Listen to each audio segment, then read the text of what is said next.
Good evening and welcome to Tucker Carlson Tonight. I'm Brian Kilmeade, once again filling in for Tucker while he enjoys a vacation with his family, well earned. The most controversial battles of the 2018 midterms are being fought right now in, guess where, Florida. On election night, Governor Rick Scott had a big lead over incumbent Senator Bill Nelson for that Senate seat. But since then, a constant stream of votes in left-leaning Broward County and Palm County has appeared to chip away at Scott's lead, who went from 40,000 now to around 15,000. There's plenty of reason to be suspicious of that as well. Now, Broward County has a long history of electoral problems. Let me refresh your memory. In 2000, they contributed to the Florida recount mayhem. Just 2 years later, a primary election in the county was a disaster with broken voting machines, uncounted ballots, no-show poll workers. 2003, they get their act together? No. More than 17,000 mail-in votes were returned as undeliverable. In 2004, county officials grossly mishandled absentee ballots, keeping thousands from reaching voters in time. It's only gotten worse more than a decade later. In 2016, the county was sued once again for mishandling absentee ballots and was also caught illegally destroying ballots, even as a lawsuit over a primary outcome was pending. The woman responsible for that is still in charge of counting Broward's votes today, and that is mind-boggling. Yesterday on this program, Marco Rubio denounced the whole process for violating Florida's own election laws. Today, President Trump joined in on the attack. If you look at Broward County, they have had a horrible history. And if you look at the person, in this case a woman, involved, she has had a horrible history. And all of a sudden, they're finding votes out of nowhere. There's bad things have gone on in Broward County, really bad things. And the president's off in Paris now. Various members of the press, though, claim that simply by being concerned about possible fraud, it's the GOP, not Broward County, that is behaving like a banana republic. You actually have Republicans, Marco Rubio, in the fevered swamp of conspiracy theories. Donald Trump, this is third. Can you be a little less obvious? This is third world country stuff coming from the Republican Party. Listening to Rick Scott, I mean, his primary evidence that there is fraud seems to be that his voter margin is going down, which would seem to be an indication that he's not getting as many votes as he would like. What we see proof of is the exact opposite of what he's describing, which is actually voter suppression, not fraud. Right. Even though they were supposed to tell us how many votes there were by closing time. 30 minutes after the polls closed, we're still doing this 2 days later. But it's Republicans that are really showing voter suppression. Craig Patrick is a political editor and chief investigator at WTVT for Fox Tampa Bay's affiliate. He's covered politics in the area in Florida for many years and joined us tonight. Craig, it's always Florida, and again, we're back in Broward County. What's the latest? I mean, I'm sure you spoke to the Scott camp, too. I just spoke to them 10 minutes ago, and they said a judge said, 7 o'clock Eastern time, I want all the ballots to the Scott camp. They got them. They said they call it a huge document dump, but it's not actual documents. It came to them in terabytes. What can you tell us? I can tell you that Broward County has had a long history of blunders that predates this by a wide clip. If you're looking at why these ballots keep trickling in, the vote count keeps going up, this is coming from provisional ballots all across the state. People have showed up at the wrong precinct or maybe didn't have their ID, combined with some vote by mails that came in on Election Day. And those are trickling in from some Republican strongholds, too, in North Florida. But it is disproportionately, absolutely Southeast Florida and Broward County. You gave a great summary of the problems Broward County has endured, but the list goes on and on. We're talking about a county a couple of years ago that forgot to print a medical marijuana amendment on some of the ballots, leaving it blank, that at one point a while back released vote totals while people were still voting. Oops, you weren't supposed to do that. And with that, Republicans and Democrats alike are very concerned about Broward for different reasons. Democrats concerned that maybe a goofy ballot may have caused a lot of people to overlook the Senate race because it was tucked in the lower left below the instructions, may have cost Bill Nelson votes. Then you have the Scott camp, Marco Rubio and others looking at Broward County's recent history of breaking the law, illegally destroying ballots, raising suspicions in their minds as well. And with this, once again, it's all about Florida, and it is all focused on Southeast Florida. The way I understand it, Craig, and correct me, by noon tomorrow, Broward County's got to tell us who voted for who and what the totals are. Now, They were supposed to, right? So 30 minutes after the polls closed, they're supposed to submit all their ballots. They didn't. So for a Republican candidate to win, and then to hear about uncounted ballots, and then see their lead dissipate, knowing that they broke the rules already, why is that voter suppression? You just can't have votes coming in for weeks. The kids had off from school for a reason. It was election day. And that's exactly Governor Scott's position on this. The Democratic position would be because of the blunders that exist in Broward County that go way back in time under the leadership of Snipes, who was appointed by former Governor Jeb Bush. She is a Republican appointee. They have qualms with long-running blunders that they say have affected Democrats and Republicans alike.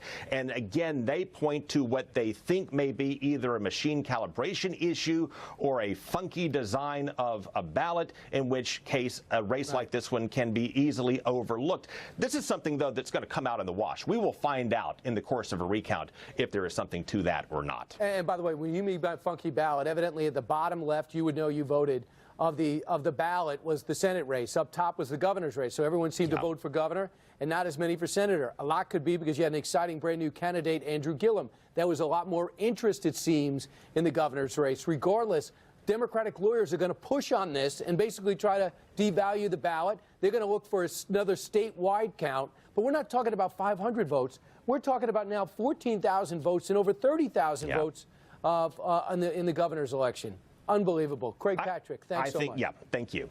All right. Meanwhile, protesters in Florida are denouncing Brenda Snipes. You saw that, split the screen with them there. I should have explained that to you. People going crazy. The Broward County Supervisor of Elections. Supervisor of corruption! Supervisor of corruption! Supervisor of corruption! Supervisor of corruption! Supervisor of corruption! So who is Brenda Snipes, and why is she provoking such a strong reaction? Why does she still have a job? Lisa Booth is a senior fellow at the Independent Women's Voice. She joins us right now from undisclosed location. I just saw you, Lisa. Why aren't you in studio? I'm in D.C. visiting family. All right. You're supposed to check in with me with that. So, Lisa, I'm sorry. Who is this woman? Well, to your former guest comment, she was appointed by Jeb Bush in 2003, but she is a Democrat, and she has been elected ever since to the position of the Supervisor of Elections for Broward County. Now, Broward County is the second most populous county in the state. It is also the most Democrat as well. And it's not just Republicans who have been critical of her either. The Miami Herald called Broward County the most controversial department of elections in Florida. So she's also received wide criticism from all around, really dating back to even 2004, where she failed to send out, I think it was something like over 50,000 absentee ballots from individuals who had requested them.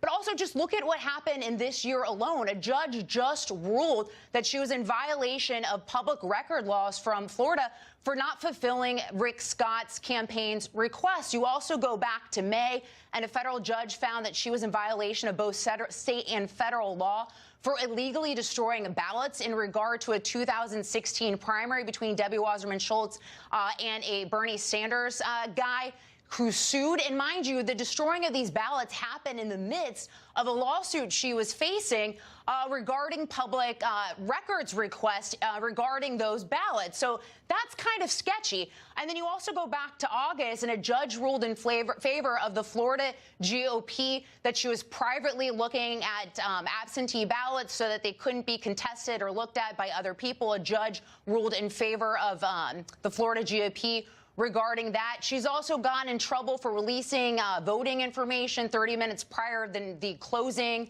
of the polls. And that was 2016. 2016. When that was actually the same primary where she got in trouble for destroying the ballots with Debbie Wasserman Schultz. So there's been a whole thing, even dating back to 2004, that she has received criticism over, and it's not just from Republicans. Lisa, not only is she doing a bad job, almost anybody else in the state could be doing a better job. So I asked the governor's office, I said, why isn't she fired? And they said it's a lot harder to fire somebody if they're elected.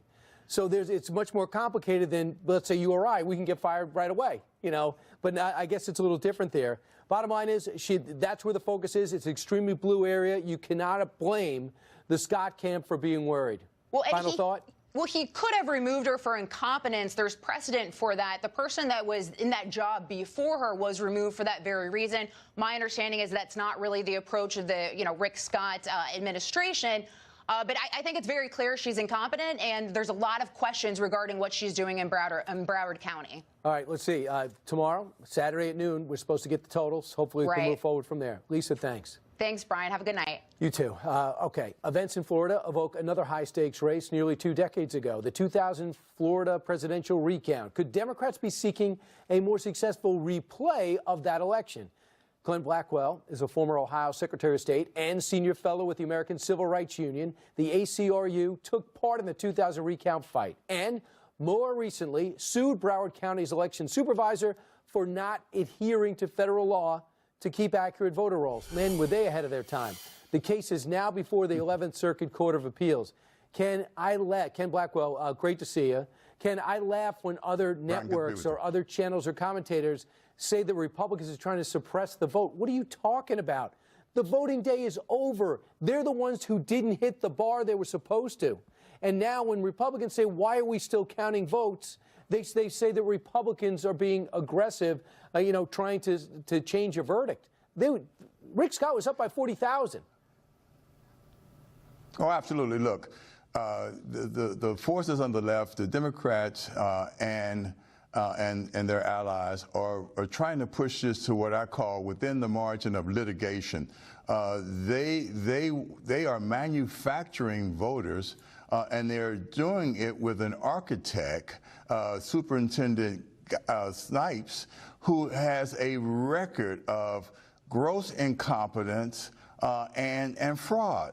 And it is a shame that she's still in this position, given the fact that through her own admission, she lacks the management skills to provide an election that has integrity and has the confidence of the voters.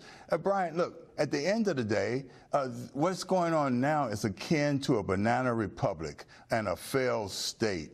And that's a shame, because the people of Florida, the legitimate voters who came out and voted, cannot have their legitimate ballots negated by corruption, fraud, and voters who are being manufactured. Ken, you're one of the few people that I'm going to be speaking to tonight or for the next few weeks that knew how bad this was before the election and was actually taking action against it. How do we get to this point where she's still at a job, that Broward County wasn't straightened out, that 67, 66, or 65 other counties got their act together, won electronic after the embarrassment of 2000, and this one still hangs in the balance? Well, look, let me go to the Bible on this one. In John 3, there's a saying, those who would do evil love the darkness. We have been pushing and pushing for transparency, and there has been a great resistance to that transparency. And so in the shadows, we are now witnessing the manufacturing of voters. We're seeing a welcome mat to Voters Without Borders. And as a consequence, what we have now at risk is the integrity of the election that could change the course of governance in America. Well, the documents did come in as the judge demanded today. They do not know how many ballots. The Scott camp is now counting them. By noon tomorrow, Broward County has to come up with a decision on who voted for whom and how many. We still do not have the overseas and military ballots. That's typical. We don't know if we're going to have to dip into them. Absolutely, Brian. Look, the great Vince Lombardi used to always say his teams never lost a game. Sometimes the clock just ran out on them. Well, if you look at what's going on in Broward County, what they're basically saying is that they don't lose elections because they don't let the clock run out until they manufacture the voters that they need to win the election. That's just crazy. 2 quotes. You gave me John and you gave me Vince Lombardi. Good job. Thanks a lot, Ken Blackwell. Appreciate it. Good.